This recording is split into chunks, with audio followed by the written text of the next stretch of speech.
Ona göre Şah İsmail Xətai hakkında bilmelisiniz ki, o sıfır siz.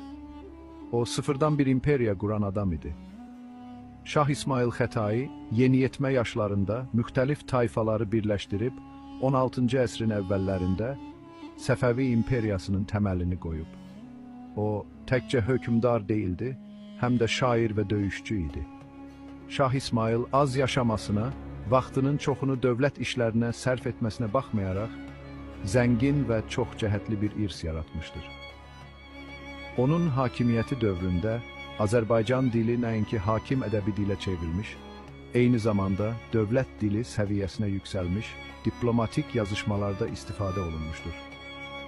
O, 36 yaşında dünyadan köçmüş, lakin qısa ömrü müddətində gördüyü işlər ona ölməzlik qazandırmış, onu Azərbaycan xalqının siyasi və mədəni tarixinin ən parlaq səhifələrindən birinin yaradıcısı kimi tanıtdırmışdır. Onun uzaq görənliyi və xarizması parçalanmış bir bölgəni güclü bir sülaləyə çevirdi və tarixi əbədi olaraq formalaşdırdı.